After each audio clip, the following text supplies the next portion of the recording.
scared from the cricket team. Kindly raise hand for it and identify yourself. We'll start with questions in English first. Can I go? Yes. So, Hi Rahul. Firstly, I want to know about your mentality. Before preparing for a mega series like that, you were supposed to play as a middle order, but what mental tweaks you had to when you suddenly got to know that you would be opening and perhaps continue to open now. I got told quite early. I missed out in the New Zealand series. I didn't play the last two games, so I was told to be ready. There might be a chance for me to open the batting, so I got enough time to prepare. And opening is something that I've done for a long time in my career. So I just had to go back and practice it a little bit more. And yeah, and like I said, I batted a lot in the top of the order, so I know how I need to get my runs and what processes I need to follow.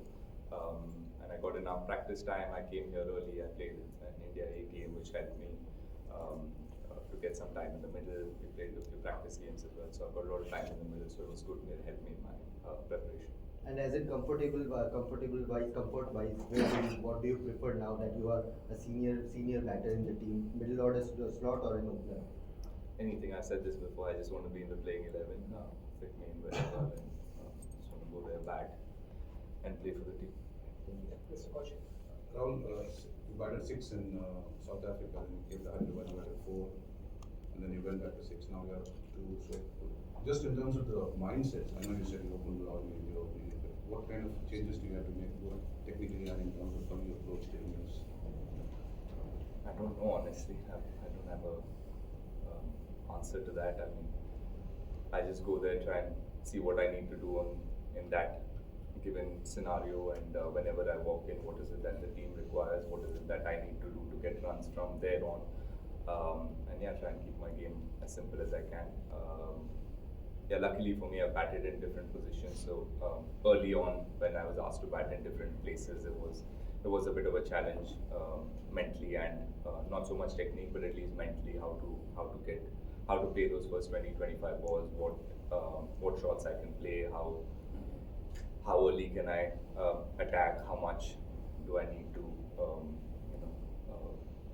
how much I need to be cautious. So those were the things that was a bit tricky early on, but now that I've played in ODIs and in Test cricket all over the place, so it's just given me a little bit of an idea as to how I need to manage my innings and how I need to start.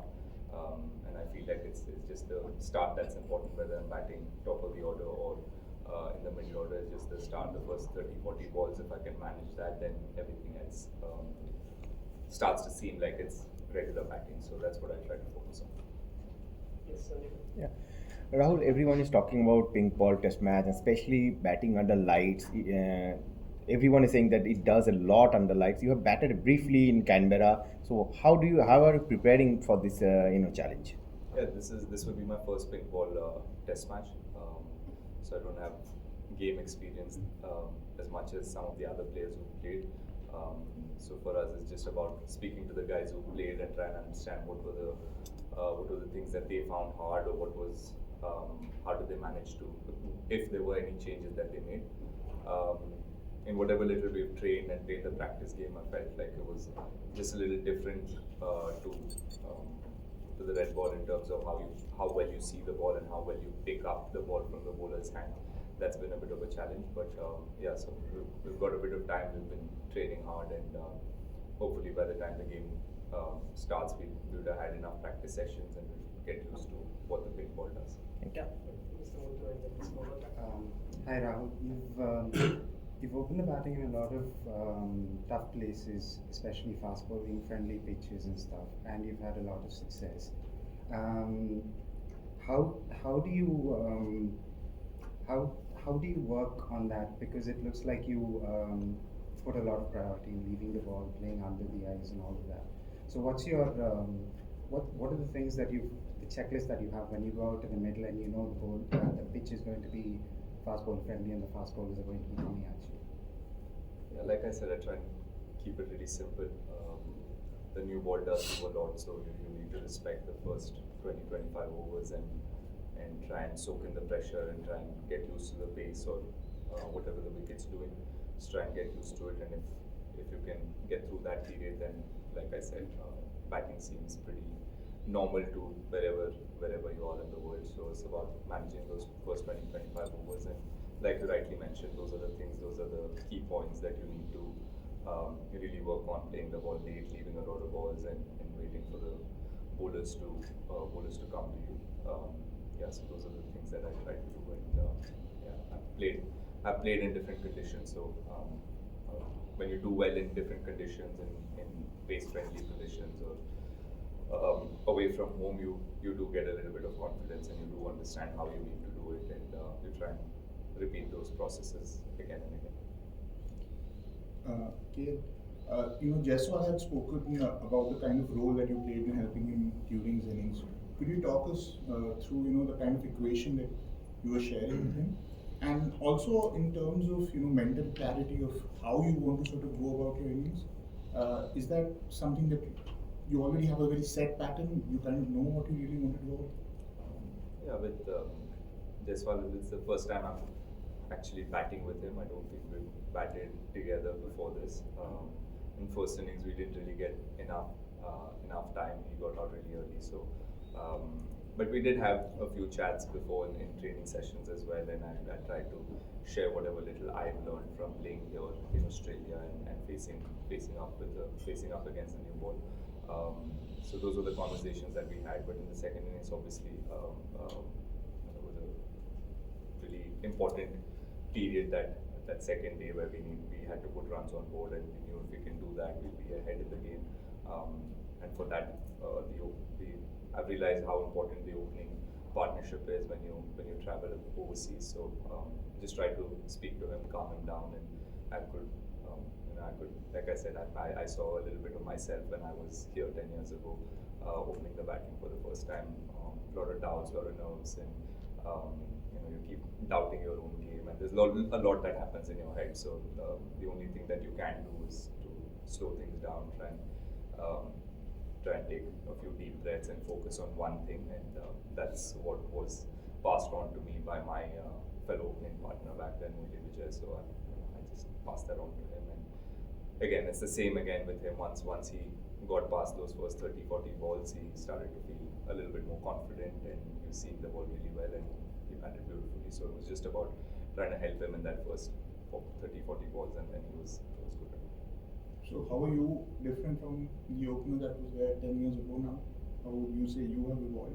Yeah, I mean, I'm not saying I don't have all these thoughts. I do still have all of these thoughts, but I having been there, you know what you need to do to get past that, or get over those doubts, and get over those thoughts you have in your head. And yeah, so whatever I told Jaiswal is what I practice. So I just told him the same thing. Okay, well, the way that you dominated Australia in the first test, how much confidence does that give the team, and do you feel like you have a mental edge over them going into this match? Yeah, really happy with the way we played, and it does give you a lot of confidence when you travel to Australia and win the first game and win it in a way that we did in Perth, especially in Perth. I mean, so much being spoken about Perth being the fastest wicket in Australia, and teams that travel here have really struggled there. So yes, we have taken a lot of confidence from that. But yeah, Perth is back in Perth. We try and move on. It's a different place, different condition. Pink ball is going to be different. Yeah, so take the confidence from that game and really use that in this game, and try and one thing that's been spoken a lot in the dressing room is to win sessions and not really worry about winning the whole game, or talking about what happens on day 4 or day 5. It's just about winning each session. So yeah, we're trying to do that again and see where we go.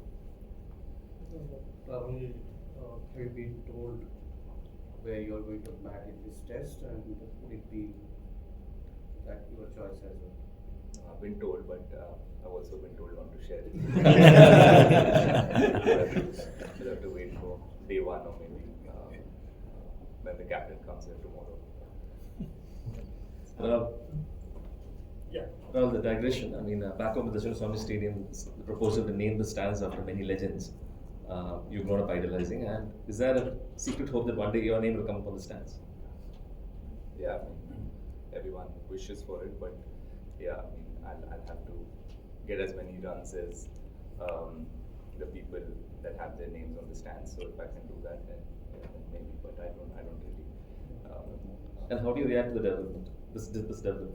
Yeah, I think it's too soon. I haven't reached that. No, not about you. About the proposal to name the stands after the legends. Yeah, it's good. I mean, it's just respecting what um, the players have done for that state and for the country. And yeah, I'm sure for everybody, it's a huge honor when you see your name, a stand being named after you. So yeah, it'll be lovely for anybody. Okay, you guys got to prepare with a lot of, I guess, privacy at Perth, the training sessions and all of that. Last night, big crowd at training. Like, what was that like as an experience? And I suppose, I guess I guess there's a tradition of spectators coming to watch training in Australia. Yeah, very different. Not used. I mean, we have practice, but with crowds, but it's mostly T20s and ODIs back home. We've had crowds come in and watch our practice sessions. So yeah, it felt a little different, but yeah, also adds to your preparation for the test match and gave us a little bit of what we can expect on day one or all the days here in Adelaide. So it was good. Rahul, you mentioned it a few times, like what you learned from 10 years ago. Does it feel like it's been 10 years since you made your test debut here? I mean, I think you're clean shaven, you're still soft spoken, but how much has changed in you, in your life? I mean, not about the batting bit, but just you, the person. Yeah, I mean, yeah, 10 years ago, like I said, it was my first test series and watched India-Australia series growing up on TV, waking up at 5 in the morning, watching the games with my father. So it was a bit surreal to be here at that moment. And yeah, so there's a lot more going on in my head at that time, and I honestly feel like I wasn't really as sure as I am today. I wasn't back then 10 years ago about batting and what I need to do, about how to get runs, how to handle the pressure, how to keep away the noises and all of that. So yeah, learned a lot in these 10 years and really grateful for everything that I've had to go through, the ups and downs, the good, the bad, everything. Yeah, so I'm looking forward to the next 10 years and hopefully Australia is where it started for me 10 years ago. Hopefully this is the start for something great in the next half of my career. But does it feel like 10 years? Like, or has it flown by, or has it felt like 10 years? Feels like 25, honestly. But yeah, with the amount of injuries I've had, time away from the sport, yeah, feels long. But yeah, I've enjoyed every bit of it. What is it that you found different about the pink ball in practice? And have you been approaching things differently because it's a big ball? No, these few days have only been about understanding how the ball reacts and how easy or hard it is to play against the pink ball. If you look at all the games that have been played with the pink ball, it hasn't really lasted a long time. So that tells you that there will be a lot of help for the fast bowlers and there will be a lot of seaming. That's something that we faced even in the nets, but that happened even in Perth on day one. There was a lot of seam movement, and I'm sure that will be the same. But it was just a bit different to pick up the pink ball off the hand, and wasn't as easy as facing up against a white or a red ball. So yeah, that's something that we'll have to get over and get used to. Yeah, just to follow up with that again, like you mentioned, this is going to be your first pink ball test, and a lot of others who've not played. India has not played a lot of pink ball cricket. So if you could just elaborate a little bit more on the cues that you maybe get, especially the twilight period. I know you've got a few more sessions coming, not just from a batter's point of view, but also from the slip cordon's point of view. With the extra lacquer, how does the ball feel? Does it have a tendency to pop out? So just some more of the cues that the team's talking about in the preparation of the test. Yeah, the ball seems a bit more harder than the red ball. While fielding as well, you can feel it hitting your hand a lot quicker and a lot harder. Same with batting, it just seems to get to you much quicker than the red ball. It does seam around a little bit more than the red ball. So yeah, that's the challenge we're looking forward to. And like you said, for me it's exciting because it's my first pink ball game, so I'm going in with a clean slate and go there and see what really happens and try and face up to whatever comes my way. So anything different in practice, like maybe just a lot more facing a lot many more bowlers than just the side up? Yeah, I mean, whatever the players prefer is just about, like I said, picking the ball off the hand has been a bit tricky for some of the boys. So whether it's facing up against bowlers or facing up against throwdowns or just someone throwing balls at you, it's just getting used to seeing the ball off someone's hand and just getting used to that. And I feel like that's step one of a batter. If you can pick that, then you give yourself the best chance to react and be in good positions. So yeah, that's been something that all batters have been speaking about and trying to play a lot more balls so that you get used to it. This will be the final one. Yes. So Yeah, you have a habit of tattoos that you didn't pick up from many countries. I don't know whether you've done it the first time you came in Australia. I did. You did? Okay. Second time as well. Okay, so what are you going to do? Visit the tattoo here or stop after marriage? No. Have it scheduled for after the last test in Sydney. So you have identified what It's personal, that's personal. Okay. thank you. Thank you. Thank you. Thank you. Thank you. Good luck.